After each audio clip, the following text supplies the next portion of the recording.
We left off Yud Zayin. We're in Mishna Berura Siman Daled Halacha Yud Zayin. Now, we had this mentioned before. When you wake up in the morning, you're supposed to rinse your mouth out. Could you imagine a person has phlegm in his mouth, and while you have phlegm in your mouth, you say a bracha? Just during the day, you cough up phlegm, and then you put the phlegm to your side and you say a bracha. Is that respectful? I mean, you have phlegm in the mouth to say the Shem Hashem to disrespect. So if you have, after you sleep at night, all kinds of fluids accumulate in your mouth, and to say the bracha without first rinsing out your mouth, it's not respectful. So therefore, being respectful, page 19 here. Good. There's people are conduct themselves, they rinse out their mouths in the morning because rearing are the various, rear is more than just saliva. It's like fluids. It's phlegm. It's more thick saliva, which is the mouth. The Gemara says that you have an oil the first saliva in your mouth, if you slept all night, you take that, put it in your eye, and that has a certain healing effect. Whatever, it's one Shabbos. Okay? David wants to tell us anything about Shabbos. Okay, good. He's in competition with the ophthalmologist. Okay. Well, while you wash your hands, you don't spit out. Okay, Yud Zayin. Let's see Mishna Berura. B'nei Ririn, Kitzorach, Laskes Hashem, Hagodol, V'Kedusha, Torah. Here, person has to, when you mention the name of Hashem, in a state of holiness and purity. So having Vimhu Istinis is one of my person's listeners. He's very sensitive. In Rotzalachnes Hamayim Lepiv Tishenu Zakim Zakim. The water that's available when you first wake up is not clean. It's not clean enough, the water. This doesn't apply to our situation. Because you have no choice. It's like on a kindness you don't rinse your mouth out. So everybody agrees. You say if you could cleanse your mouth, and you know that's a disrespect. I'll give you an example. Person takes a drink, and before he swallows, he remembers he didn't say bracha. He didn't say shako.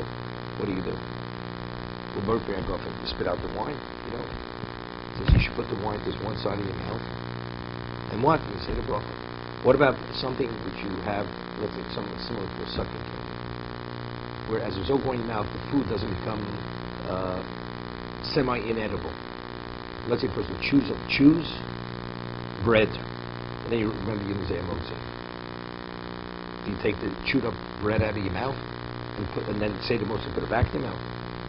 Personally, you're not going to eat it again. Once you take it out of your mouth, you're not going to eat it. It's something which is, so you're saying bracha on something which is inappropriate to say bracha on, because it's something which is disgusting. So there, the halacha is you put it to the side of your mouth, you don't take it, and you say the bracha. While it's not considered disrespect. But what about it's a type of food item, like let's say you have a sucking candy, or that you just bit into it, and if you take it out, it's like a cut piece of apple. That's all it is. It hasn't been chewed. And you take it out of your mouth, you don't put it inside of your mouth. Because it's inappropriate to say a bracha while you have something else in your mouth. So it's similar to this. We're speaking about, it's called covered bracha. Out of respect for the bracha, you mentioned the name of Hashem, it should be in a more respectful way. It's like the person, some people, just etiquette. They'll speak to a person with the mouth is full of food. While the mouth is literally, swallow or talk. But they speak while, and you can almost see the food in the mouth while they're talking. I mean, it's being unrefined. So when you say the Shem Hashem also, it's not respectful.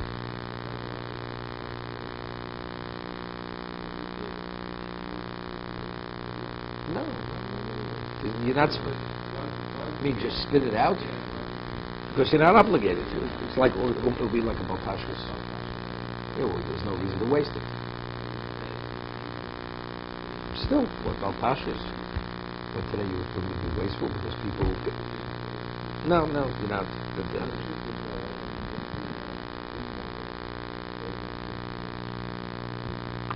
You can't swallow until you say the bracha.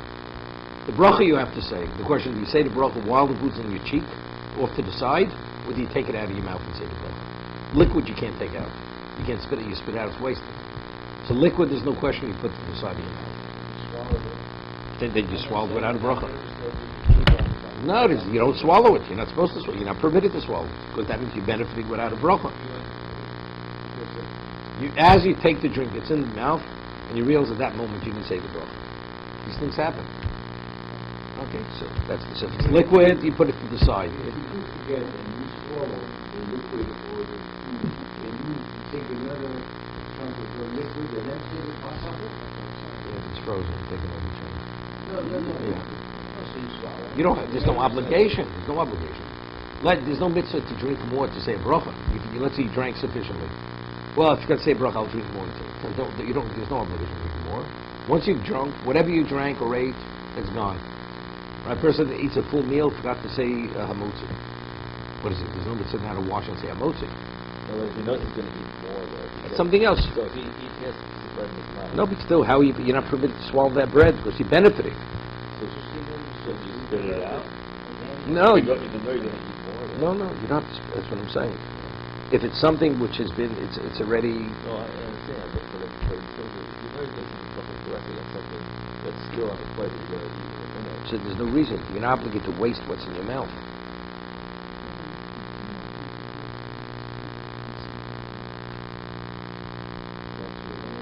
Depends how much liquids you get. Depends how much liquids you get. They try it.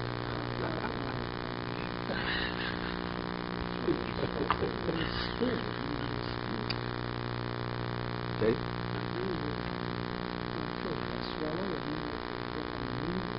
Spit it out. Get that connoisseur of scotch. Opens the barrel for his daughter's wedding. Okay. Let's go further. Elu dvorim tzrichen netil b'mayim.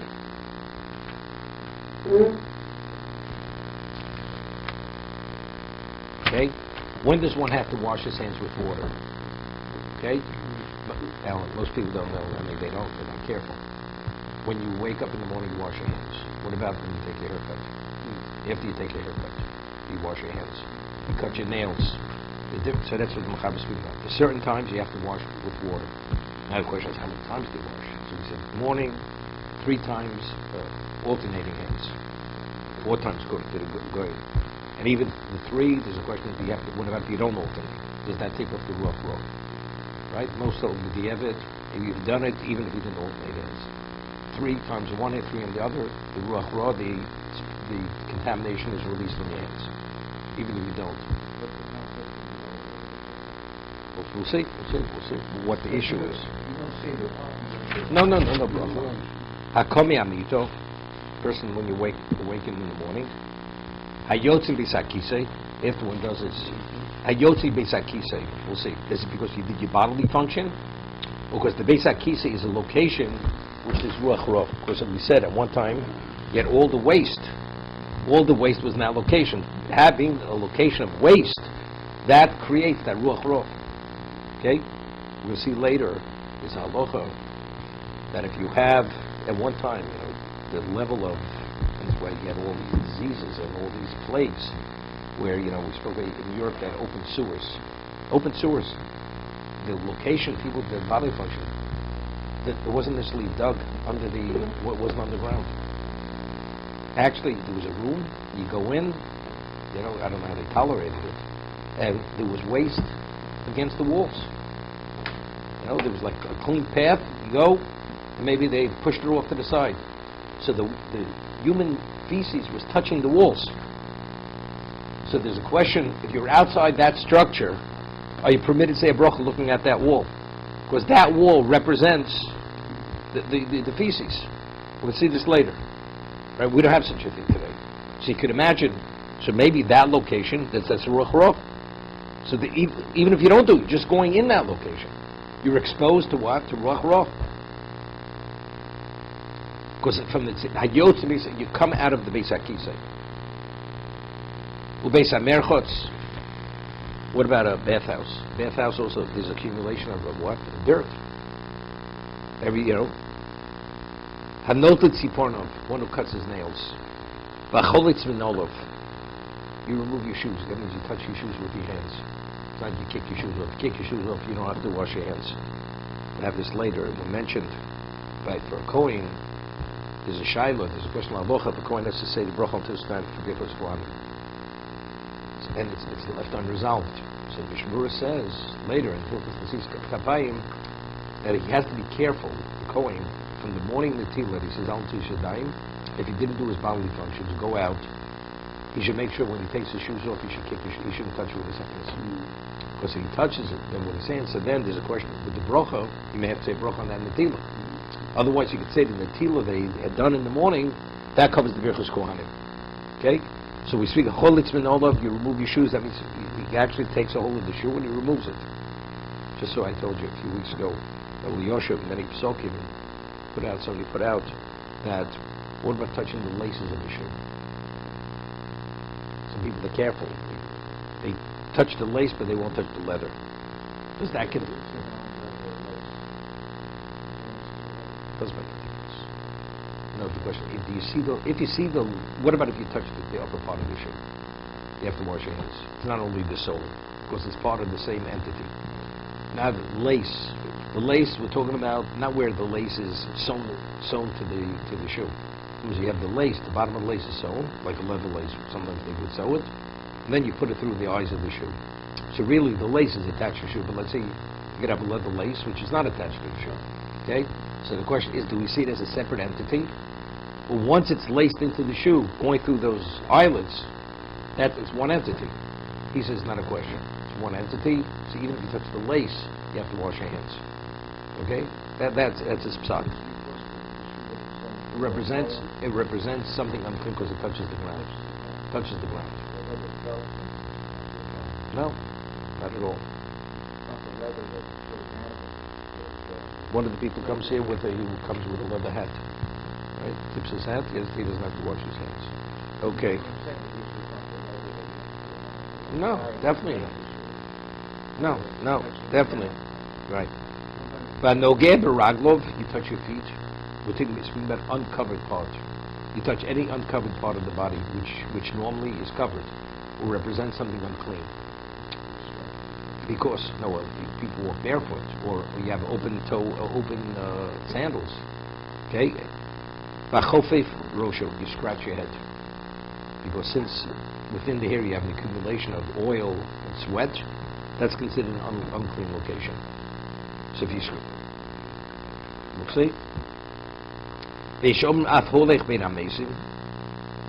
Person walked among the dead, going into a cemetery. Misha noga b'mes. A person, let's say, person's a doctor, who touched the corpse. Touching the corpse, does that require one to wash his hands? The Chevra Kadisha, right? The Chevra Kadisha, they do the Tara, that they have to wash their hand afterwards. Or is it only the cemetery, because the cemetery represents another level of contamination, more intense level of contamination. Misha Mafli Kalov. In the old days, the person would delouse his clothing. We lived in a society, lice had nothing to do with cleanliness. It was unavoidable. So you'd have to actually delouse the clothing. So if that's the case, you come in contact with something which represents uncleanliness. The louse, it's dirt, right? It has blood in it, it's a parasite. A meshamish mitoso, person, after he cohabits, he has to wash his hands. That generates a degree of tumah. Hanogea bikino, you touch the louse. We'll speak, is it alive or is it dead? If it's dead, it's dirt. Right? It represents something unclean. What about a living louse? Right? So what?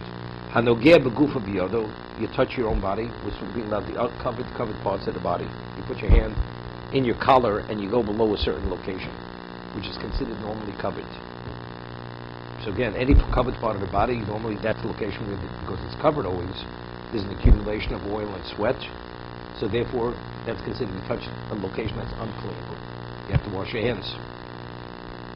What about a person engaged in any one of these things and you didn't wash your hands? If you're a Talmud Chacham, it would cause you to forget your learning. And a person not a Talmud Chacham, Yotzim Daito. It destabilizes the person. Mentally, it affects your stability, your mental thinking. You become unstable, semi. Good.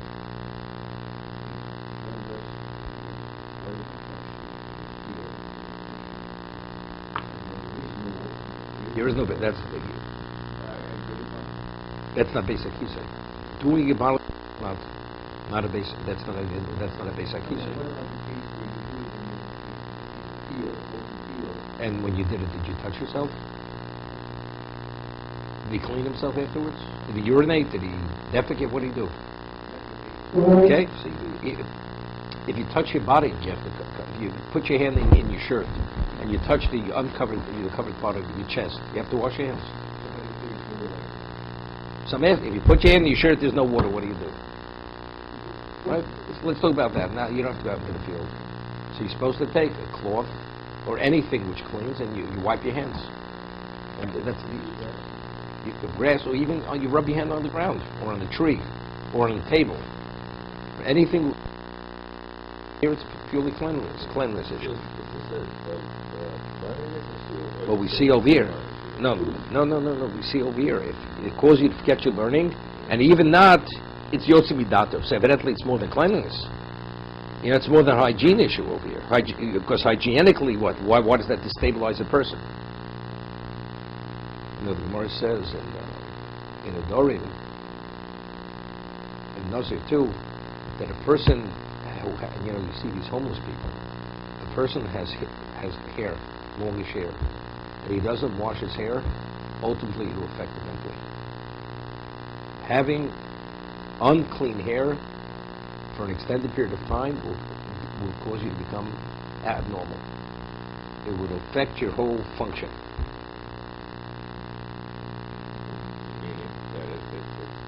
It's a cleanliness issue. You feel Whatever, but it's the hair on the head. Specific doesn't say if you don't take a shower. It's a person who doesn't wash his hair. Over an extended period of time, it will affect you mentally because it has to do with a husband nullifying the nidarim of his wife. If it's something that could affect her, she makes it better, and it's going to affect her health, and she's going to become sick if she doesn't eat the food. The husband could nullify that. Anything that interferes with their relationship or it affects her function, he can nullify that matter. I don't know. More quotes psukim. On this. Okay, let's see the Mishna Berura on this a little bit. I mean, see when you have things there. You touch the shoe. Go into 7 days, but that's tumor. Touch the corpse, it's tumor. But get it, that affects you. Torah is spirituality, cause you to forget it. Okay. You scratch your chest, or you're not wearing an undershirt, you touch the cover. You don't wash it, Torah, of course, we're not speaking because you're studying at the time. If you have Torah, it'll cause you to forget. Why? Well, what's one thing to do another? And if your hands are unclean, that's going to cause you to forget your Torah. Speaking specifically because you touched your body. Right? If you pick up something from the ground which is unclean, even though that uncleanliness, it's unclean, yet it doesn't cause you to forget your Torah. It's something specifically related to the body. It's more than hygiene over here. An hygiene issue. Yeah. If you touch your face, do you have to wash your hands? The face is an exposed part. It's only part of the body that's covered. It's always covered. So you can touch your face. Yeah. 100%. There's a question later. The Vilna Gaon has a chumrah. What about if you put your hand in your ear and you scratch the inner part of your ear? And your ears are clean. It's not if a person has wax or anything. Or a person puts his finger in his nose. Is that considered putting it in unclean? You have to wash your hands. There's a chumrah from the Gaon that you have to wash your hands. Even that. Most hold not that. The ear or the nostril, one doesn't. Look, actually, if it's dirty, we're talking about some person who would scratch the inner part of his nostril. Right? According to the Vilna Gaon, we have to wash your hands. Even though physically, it's clean. Right? But still, it has to wash. That's considered for whatever we will see later.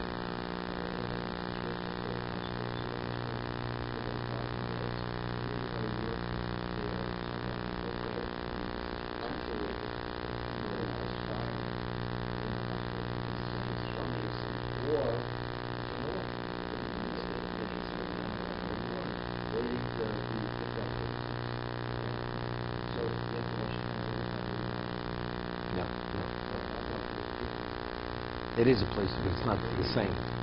No, not the place you're right too.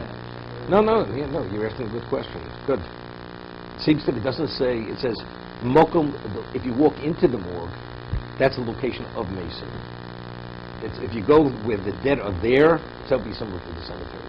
Going into the morgue, that's the location where they keep the dead, the corpses. But if you happen to be in a structure and the tumor filters through because based on the laws of impurity, that's why going through, that's not sufficient to require you to wash. Show me. He's close enough. I don't know, it depends how close he is. The halacha is a person who's a Kohen is not permitted to go within dollar hours of the corpse. It's a really offense. So, and that's why people, even when they go to a funeral, very often, if you're really close, you walk right behind the hearse. People have a custom, they wash their hands. But let's say you're just part of a group. They don't wash their hands. It's only because you're within the proximity. It's a similar idea.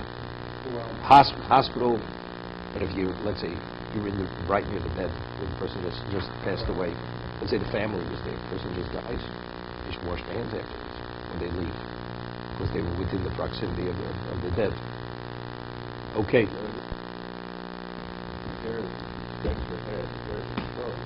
No. Hair's not exposed. I'll give you an example. You scratched the front part of your head.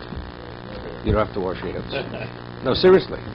Because the sweat and the oil accumulates where it's covered. You go between the hair follicles, and that's where you scratch it. Similarly, it would be the same thing. No, you can touch it. If you touch it, you don't have to wash your hands. You go within. You go to the scalp. You're touching the scalp. You're going to the location because it's covered. That's why you have the issue of cleanliness. So if a person would scratch his beard, it would be the same. But just touching the beard, it's like touching the hair on your head. It doesn't require washing. That's make his dam. That's causes a dam. That's blood living. In these situations, it's a formal washing, just going to a sink and... We'll see. It should be with a cup. We'll discuss it. Do you have to wash 3 times or just 1 time enough? When you come out of the bathroom. Yeah, but again, once, twice, 3 times, how many times do you have to wash? Well, if it's not 3, then it's definitely once is enough. In some hold, you should be, whenever you do any level of ruach tumah, it should be 3 times. I saw from the Shlomo Zalman Auerbach, they put out that a barber, he has to wash his hands. Because the barber, not every, when he finishes working for the day, because it's never, he touches he goes more than just cutting the surface. Some will massage, whatever, the scalp. He's going into the scalp, where's the location of what? Even if you just, let's say, just walked out of the shower, shampooed, you combed your hair, and your scalp is clean. It's the location, that's the location where you have the accumulation of oil and sweat. It's the location which causes. Even though now it's not a question of cleanliness, it's the location you're engaging with. The person's getting the haircut. He doesn't. You should have to be washes too. Anybody that's what he speaks about.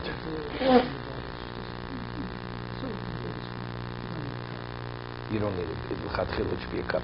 Because if it's a ruach tumah issue, you should need. With the evidence, it's okay. It's like. So what you do, you turn the faucet on and off. So you can do the same thing. You put your hand right under, because your action causes the flow.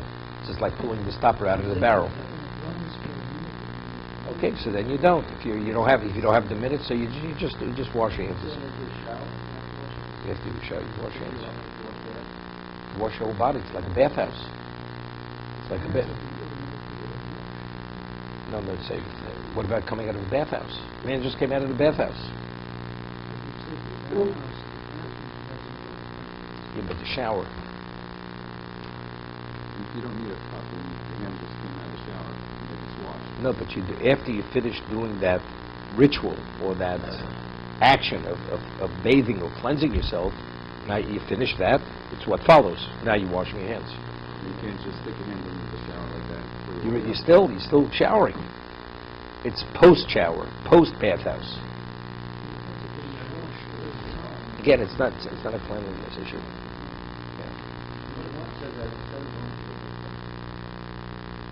That's something else. That has to do with Kerry. That's a rabbinic thing which Ezra originally legislated. That's like before Yom Kippur. A person is, let's say, has a cold, he can't go to the mikveh. But shower, let a certain amount of water go on your body. That's the equivalent. That's next best to a mikveh. For a man, not for a woman. No, because what creates the problem? Because you bathe, the bathing process. You understand? So you've showered, you've bathed, or whatever it is. When you finish, now you wash your hands. You put your hands under the shower. You're still bathing. You're still cleansing yourself. The last thing you do coming out of the shower. When you shut it off, and you just put your hands under the water. No, but it's still you're there. Still, till you walk out of the shower, you're still showering. Okay.